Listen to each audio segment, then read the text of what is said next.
家下好，我阿昌今日處理一個疑似爛嘅單位啦，因為仲拗緊數未正式爛嘅，但係我就唔太執着喺呢件事度先啦。首先我主要係睇個裝修質素嘅。首先呢度全部一睇，大家睇唔出咩問題先。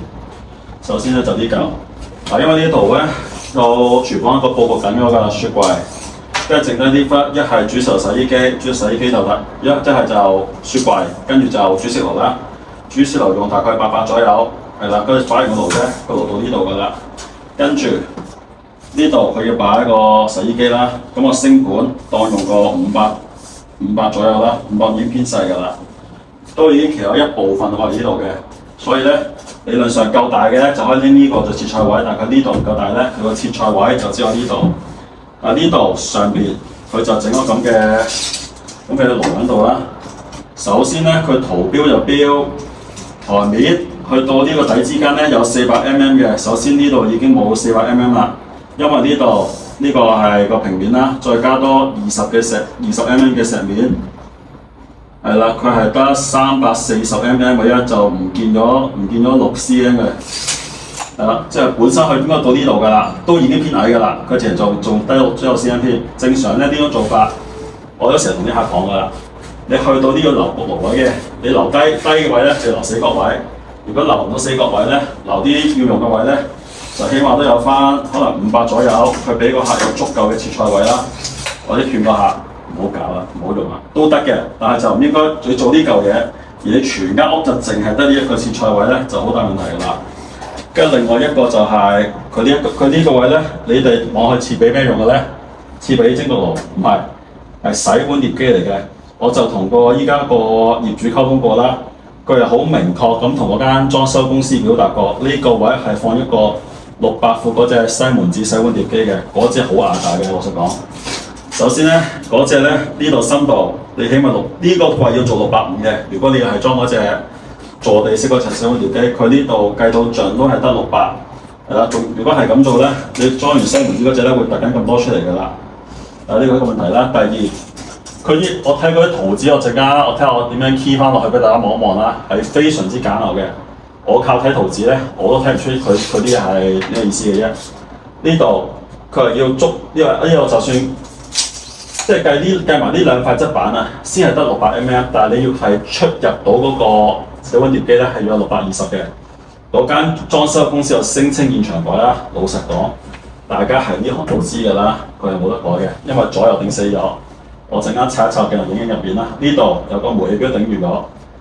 如果正常我哋做咧係應該直覆個客，一係得，一係唔得，係啦。得就係你錯㗎啦，你可以覆佢唔得，做唔到咁好地地。嗱，睇幅圖度佢又冇標到洗碗碟機出嚟，淨係標咗一個600個窿嘅洗碗碟機，又冇標到牌子。總之佢係一個地鋪嘅公司嚟嘅，但係佢份圖咧就仲衰過我呢個裝修佬，非常之簡陋。所以好多錯誤都係睇圖發現唔到㗎啦，係啦，跟住啲水喉又咁明暗咁咧，我就有啲奇怪嘅。嗱，呢入邊就係啲水喉啦。嗱，嗰一忽我就算啦，可能你有任何原因左頂右頂，即係我呢個階段我唔討論任何同手工有關嘅嘢啦，我淨係討論啲做法嘅先。首先呢條半明暗嘅喉係咩意思先？呢度就攞咗半個頭出嚟，嗰度又露個質出嚟，跟住嗰度本身嗰一節就突然間突個龍頭出嚟，係咩意思咧？我知嘅，因為佢啲水行咗外牆，嗰一個係俾熱水喉嘅，但係你呢一節你藏埋啲少少得唔得咧？你最多露個種嘢出嚟啫，你露個種嘢出嚟，跟住上面啲3嚿藏翻入牆好唔好咧？點解整得咁奇怪咧？我真係唔明嘅。跟住呢度就頭先講嗰度啦，嗱，佢呢個側邊已經俾個氣喉頂住咗㗎啦。你係有跟工程嘅，你熟數嘅，咁你知道做唔到一個唔得喎，做唔到喎。你一係就買嗰啲蒸焗爐 size 嘅洗碗碟機去擺呢度，你一係你就係咯，總之買蒸焗爐，一係你就唔好做啦，就唔係咁樣做。好明顯係咧，跟工程嗰個冇心機跟啊，佢係聽完洗碗碟機跟已經係忘記呢件事㗎，好明顯係。我當你係一個細嘅洗碗碟機，你呢度都應該擺低條內氣水喉喎，但係依家嗱個電掣又咁樣騎一忽，我都唔知佢算點啊，又係。總之呢間嘢都係奇奇怪怪，即係呢一個你係一個一年做得2、3單嘅裝修佬，跟住本身又唔係木工出身，做成咁樣咧就唔奇嘅。但係佢係一間標榜開街坊鋪開咗幾十年嘅，做到咁嘅樣，我就覺得真係有啲難以置信啦。跟住就睇埋其他啦。點解呢度擺個一屋家私咧？就係因為佢哋之間依家處於個爭拗價錢啦。因為其實個最尾嗰度咧，先我最想講嘅就係報價單問題啦。就係因為個客現階段已經俾咗7成錢㗎啦，間裝修公司咧就要收多2成錢，即係收多2成錢先開始去裝啲雜傢俬。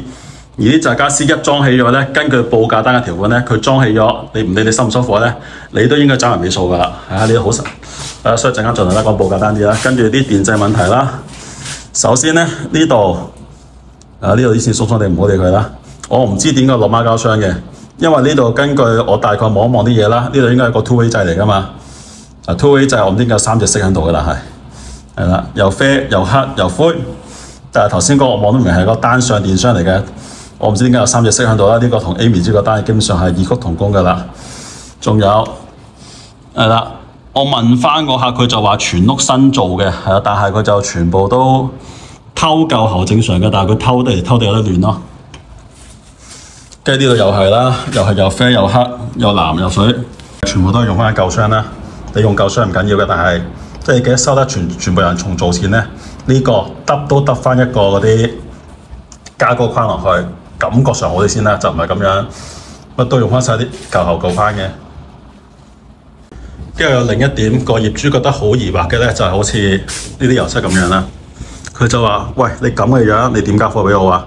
個裝修公司就話啦：冇嘅，唔緊要嘅，我油一兩浸咧，油埋第3就得㗎啦。頭先你唔好咩嗰句粵語話，膝頭哥唔食辣椒醬啦。呢啲咧就係批灰問題嚟嘅，就係你批完灰之後。你呢度冇打磨好啦，因為呢啲地方係啦崩晒嘅，同埋呢條魚骨咧係離遠瞄佢咧，即係角係攣嘅，即係以我哋依家最現代嘅標準法啦。嗱，你見到呢度大咗肚，跟住呢度又攣攣地咁樣啦，落翻一隻批灰角咧就唔會有呢個問題㗎啦。呢個就已經唔係你幾多浸油嘅問題，呢個係批灰階段已經要處理嘅問題啦。我又係唔知點解，呢度都係啦。佢呢度有燈嘅喎，做油漆嗰陣時應該夠光嘅喎。唔識講嗰啲咯。跟住呢個就係嗰啲掟嘅門啦。嗱，掟落去嗰啲有啲線又啲罅又大又細咁樣啦。釘嗰陣時唔認真啦，不過啲小事嚟嘅啫。同埋佢呢啲門框咧就係佢個裝修公司向家私廠訂翻嚟嘅。正常香港標準咧就做12mm 線嘅。佢呢條就15mm 線啦，有啲奇怪嘅，所以你望落去覺得奇怪啲嘅係。跟住就去睇下啲磚啦。嗰啲磚嘅尺寸咧比較奇怪嘅，就係呢隻闊就300mm啦，高度就800mm，好奇怪啲尺寸。係啦，但係就嗰間裝修公司包咗俾佢嘅，佢就帶咗個客去田貝四路買啦。所以呢啲咁奇怪尺寸嘅磚咧。都係有啲奇，唔識講咁樣。總之大家去田貝四路買啲正正經經600、600、800、800、300、600，就冇啲奇怪尺寸啦。奇怪尺寸嘅磚咧，佢嘅出路有啲奇怪噶啦。好似呢度咁樣，嗱，啲泥水師傅嘅手工我覺得 OK 嘅，係啦。佢係啲磚本身質素差，你睇唔睇到啊？嗱，呢件磚係呢隻角自己沉咗落去，佢另外3隻角咧。都係平嘅，咁呢啲就絕對件磚彎得滯啦。可能我唔知佢落炒平器啦，同埋個泥水師傅又鋪啲蜜蠟啦，係蜜蠟嗰呢啲瑕疵就更加明顯啦。跟住掃後呢啲又呢個我諗應該係啲老派泥水都慣咗，可能做起晒成幅先洗一次牙口咧。呢啲邊位咧食咗啲黑色有時洗唔乾淨咧，咁就係咁樣噶啦。同埋見到十字口對，點解十字口對唔翻咧？佢個泥水都 OK 嘅，即係呢度對嘅。係啊，係純因為呢啲磚應該係唔知點樣揾啲大磚，可能呢係嗰啲爛咗嘅磚，跟住切緊一忽嗰啲崩咗嘅位啦，跟住再磨翻俾你嘅。我懷疑係咁樣啦，所以佢啲大細我覺得好奇怪嘅。你見到佢呢一件又高咗，可能個師傅已經盡咗力㗎，我覺得但係都係就唔翻啲磚啦。所以大家就去田貝四路買嗰啲有質素少少㗎啦。跟住睇埋啲地磚啦，地磚個客又係同佢有個爭拗點嘅。我哋香港買磚基本上依家好多都叫磚鋪配埋所有粉㗎啦，就可以避免有爭拗。因為呢個木紋磚底咧，係啦，我就咁甩落去係呢個係啲磚嘅質素問題啦，呢個係佢泥塑真係就咗就唔到啦。好似呢度咁卡刮手嘅，係啦，我揾嚿灰都頂住㗎啦，係啦，唔使揾啲乜1蚊銀嗰啲啦，係啦，我做係啦，我教起咯，係要真係唔平先，我做到效果出嚟㗎啦。咁唔好講嗰啲手工問題啦，佢個掃口係之前掃咗全屋白色嘅，木紋磚掃白色就有啲奇怪嘅。我哋正常依家係買磚嗰刻就現場大家對色板對完嗰隻色就掃咗出嚟，就算有少少色差都好，咁啊大家認命啦，係啦，現場對色板㗎嘛。佢又唔係嘅，好搞笑，你哋裝修公司又話呢啲嘅，有白色溝少少灰色，跟住其實我呢啲木紋磚係中色㗎嘛，我就唔明點解你唔直接買中色翻你自己溝出嚟㗎咯。係啦，跟我睇翻啲對話記錄，啲油漆又係嘅，明係啦，大家攞本黐色板對完又係，佢又唔知點樣，又左溝右溝嘅，總之又有啲奇怪㗎啦。跟住嚟係啦，跟住呢啲窿又係啦，呢啲窿嗱呢個應該係有啲廢咗嘅窿嚟㗎啦。佢哋應該溝通問題咧就冇達到啦。大概呢間裝修嘅質素大家都睇完啦。咁你可能話哇窗好普通啫，咁人哋有得。都未夠鐘起貨，有得執㗎嘛？你啲今日 YouTuber 咪玩嘢啊！首先咧，最主要就係針對嗰套，我點解過嚟咧？就係針對嗰套櫥櫃問題，因為嗰間公司就好奇怪嘅，個客就要求佢處理櫥櫃問題啦，但係佢就完全唔去處理啦，就淨係針對話我啲傢俬送晒嚟啦，你要俾第4期錢我啦。呢個我就想解釋有陣時啲人成日話報價單有問題，有問題咧就譬如呢份咁樣啦，佢呢份。個付款方法就係確認工程發票付10%咧，即係你簽單嗰下要俾10%先啦，跟住清拆完成就付30%啦，即係打個拆之後就俾40%錢左右，呢階段都合理嘅。跟住瓷磚安裝完成之後再俾30%，呢件都合理嘅。但係根據我睇翻佢嘅工程進度咧，呢個客已經係工程開始頭嗰個零2個月度啦，就已經俾我第3期啦，泥水未搞掂喎，泥水佢差唔多係。超過工程總期嘅時間3個月，佢先超過3個月啊，先做好泥水嘅，嗰下都已經俾咗錢先㗎啦。跟住第4期就係櫥櫃傢俬到現場展開安裝，就俾20%。嗱呢一點咧就係大家好需要留意嘅字眼啦，係櫥櫃傢俬到現場係啦，到咗現場咧，佢預備安裝未安上去啫，即係佢擺啲架撐，跟住拆緊2塊紙皮，就已經係你已經要俾多20%㗎啦，即係。佢啲傢俬可以到咗現場，未開程就跟手尾擺晒喺度，呢一個即係咁嘅格局咧，就已經收你90%錢㗎啦。當你俾咗呢個階段已經俾咗90%錢嘅之後咧，你剩低嘅就好被動嘅事嚟㗎啦。跟住下一點就係工程完工交樓當天啦，就需付清尾數俾客，就需付清工程嘅款項俾個客戶啦，完成交收啦。係啦，工程完工嘅當日，即係佢話我冚起晒啲嘢㗎啦，我啲電掣裝晒啦，水喉裝晒㗎啦，佢已經完成咗㗎啦。即係話你跟住你有啲咩手尾覺得佢，譬如可能佢嗰套櫥櫃佢唔需要處理㗎，佢照樣裝埋閃蚊落去，照擺落去，佢已經完成咗啦，叫做係佢可以就跟住同你收人尾數啊。你唔俾尾數就係你嘅問題嚟㗎啦。即係對於我裝修嘅報價單啲內容聽時唔太緊要，因為知道嗰份係邊個俾你簽嘅咧？裝修公司俾你簽係啦，一個。老成嘅裝修公司咧，佢嗰份報價單咧一定係自己攆過晒啲字眼，保護好自己咧，先會俾你簽嘅。所以呢方面要小心啲啦。跟另外一個字眼就係，即係譬如呢方面點好保護自己咧？你有2個方法，一係就將做硬裝即係泥水油漆嘅一張單，嗰張單嘅付款方法可以跟呢個做法啦。跟另外將廳房嘅傢俬拆開另一張單，嗰個嘅付款方法可能係你傢俬到。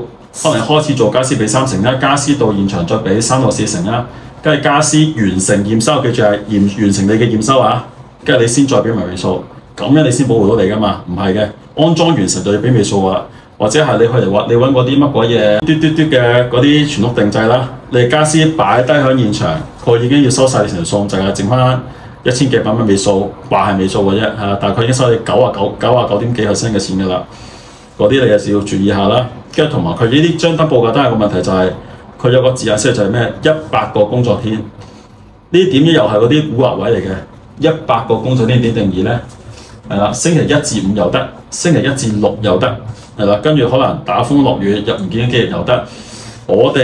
即係我哋裝修權益保障協會嗰紮會員啦，嗰啲公司啦，啲 terms 又都係正寫日期嘅，真係即係可能譬如個空期係3個月又好4個月又好，係一個簡單易明，個客一睇就知道咩原因嘅。你真係啲咩工期落雨係因為我哋啲工期，我哋可能3月4月嗰啲預鬆咗嘅，就如果有乜事有啲咩天災啊人禍啊，就自己去追工期嘅，就唔會又喺度慢慢喺度。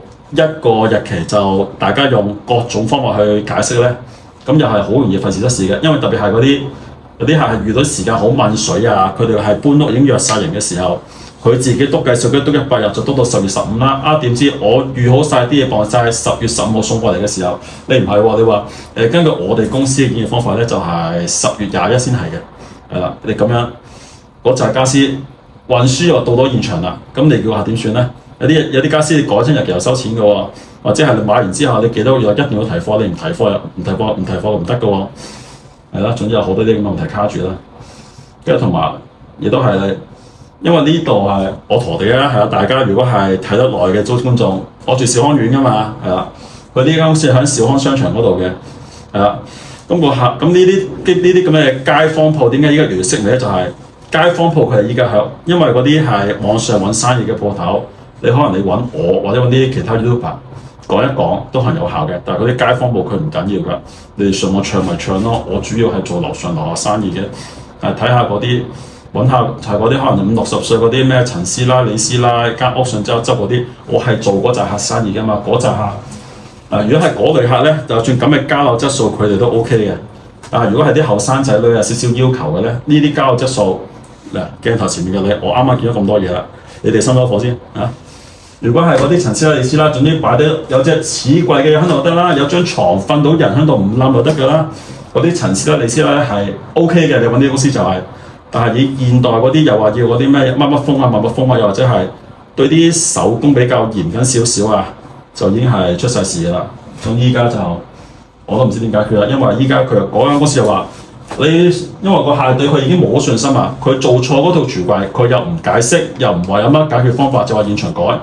你睇我讀完條數都知冇得改㗎啦。跟住啲傢俬個客係唔夠膽俾佢裝啊，剩翻啲傢俬你冚好晒，跟住又話收尾數啊，跟住擺低之後一紮唔啱我心水嘅傢俬點算咧？依家大家卡喺度，個客就想話，不如我俾多少少錢你清咗傢俬走，大家當斬纜離場算數啦。但係嗰間裝修公就話，嗰啲嘢我做晒俾你，係你唔要啫喎，係啦，你唔要啊？得，你俾埋條尾數，再俾多筆錢我幫你清埋走，我咪幫你清咯，係啦。依家大家卡住喺呢度嘅啫。而佢哋都經過嗰啲咩又報警啊，又你鬧我鬧你嗰啲又唔講啦，係啊，嗰啲就最之下呢件事都要再發展落去咧，都係循住法律方向去找噶啦。所以點解我哋要搞裝修權益保障協會？點解要收集會員翻嚟咧？就係如果呢一個客係揾我哋協會入邊嗰啲裝修公司去做嘅，起碼我有一個權力去命令佢哋點樣去解決呢件事。但好似啲咁揾啲街坊鋪做嘅，基本上冇㗎。我除咗咁樣講一講之外，完咗㗎啦。跟住剩低嘅就係嗰啲民事訴訟啊，大家都知道呢啲事搞民事訴訟即係嘥氣嘅啫，係啦。個客就都諗住可能揾海關嘅，但係大家都知道呢啲嗰啲 terms 唔夠硬淨嘅咧，海關都係唔願做嘅，係啦。總之又後事如何我都唔知點搞啦，係啦。我今日見到又係咁多先啦，講呢度。